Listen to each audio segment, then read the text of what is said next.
اسی سے ملتی جلتی بات جناب ساجد اختر انصاری صاحب نے لکھی ہے. اس میں سوال نہیں ہے لیکن بات بہت اہم ہے، اس لیے میں اسے پڑھ دینا چاہتا ہوں. محترم اطہر خان صاحب نے انسانی حقوق کو تو واضح کیا ہے، مگر ایک مسلمان کا دوسرے انسان کے تئیں پہلا حق یہ ہے کہ ہم اس کو اسلام کی دعوت دیں اور اس کے سامنے نمونہ بن کر سامنے آئیں. سوال اس کے بعد میں آپ کے سامنے رکھ رہا ہوں اس لیے کہ یہ تو ایک اضافی بات تھی. اسلام میں غیر مسلمین کے لیے اتنے حقوق ہیں تو پھر ہم انہیں زکوٰۃ کیوں نہیں دے سکتے؟ بھائی صاحب نے سوال کیا ہے کہ اسلام میں جب غیر مسلمین کے اتنے حقوق ہیں تو ہم ان کو زکوٰۃ کیوں نہیں دے سکتے، اور انہوں نے ایک کمنٹ بھی کیا کہ دعوت دینا بھی حق ہے ان کا. یقیناً دعوت دینا حق ہے اور ہمیں غیر مسلموں کو اسلام کی طرف بلانا یہ مسلمانوں کے اوپر فرض ہے، بلکہ ہمارے لیے نجات کا ایک حصہ ہے. اگر ہم یہ کام حق کی طرف بلانا جو ہے سورہ العصر کے اندر ذکر اس کا، اگر ہم یہ کام نہیں کریں گے تو یقیناً ہماری نجات ہونا بہت مشکل ہے، اور اللہ تعالیٰ کے اوپر ہی ڈیپینڈ کرے گا کہ وہ ہماری نجات قبول کرے گا کہ نہیں. سوال زکوٰۃ کے تعلق سے ہے کہ غیر مسلموں کو جب اتنے حقوق دیے ہیں اسلام نے تو پھر ان کو زکوٰۃ کیوں نہیں دے سکتے.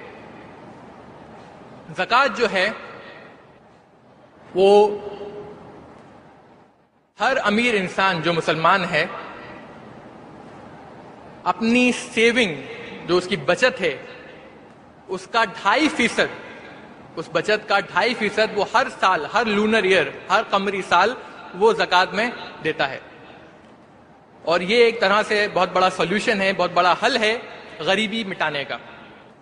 تو غیر مسلموں کو کیوں ہم زکوٰۃ نہیں دے سکتے؟ یہ حق جو ہے وہ مسلمانوں کے لیے. لیکن سورہ توبہ میں سورہ نمبر 9 آیت نمبر 60 کے اندر جو 8 کیٹیگریز بتائی گئی ہیں زکوٰۃ جو لوگ ریسیو کر سکتے ہیں، جو لے سکتے ہیں، ان میں ایک کیٹیگری ہے مؤلفۃ القلوب. وہ لوگ جن کے دل اسلام کی طرف راغب ہیں، تو وہ ان میں نو مسلم بھی آئیں گے جو ریورٹ ہوتے ہیں، ان میں وہ جو لوگ جو کافی راغب ہیں اسلام کی طرف، اسلام کے قریب ہیں بالکل، تو وہ لوگ بھی آ جائیں گے. لیکن عمومی طور پر زکوٰۃ جو ہے وہ غیر مسلموں کو نہیں دی جائے گی. ان کو آپ صدقہ کر سکتے ہیں، خیرات کر سکتے ہیں، یہ چیزیں جائز ہیں کرنا، لیکن زکوٰۃ مسلمانوں کا حق ہے اور ان غیر مسلموں کو دی جا سکتی ہے جن کے ہارٹ، جن کے دل اسلام کی طرف راغب ہیں اور جو اسلام کے قریب ہیں، اور جو ریورٹس ہیں، نئے نئے ریورٹس جو ہوتے ہیں، ان کو بھی دی جا سکتی ہے. لیکن عمومی طور پر زکوٰۃ غیر مسلموں کو نہیں دی جاتی، اور آپ ان کے لیے صدقہ کر سکتے ہیں، خیرات کر سکتے ہیں، لیکن دشمنان اسلام کو آپ صدقہ اور خیرات نہ کریں.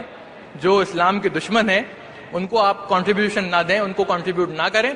لیکن جو لوگ اسلام کے قریب آنا چاہتے ہیں، اسلام کی طرف ان کی اچھی تھنکنگ ہے، ان کے لیے جو اسلام کے مفاد کے لیے کام کر رہے ہیں، مسلمانوں کے مفاد کے لیے کام کر رہے ہیں، ان کو آپ صدقہ اور خیرات کر سکتے ہیں. اور غیر مسلمین کو زکوٰۃ عمومی طور پر نہیں دی جا سکتی، صدقہ اور خیرات کیا جا سکتا ہے. امید کرتا ہوں اس سوال کا جواب ہوا.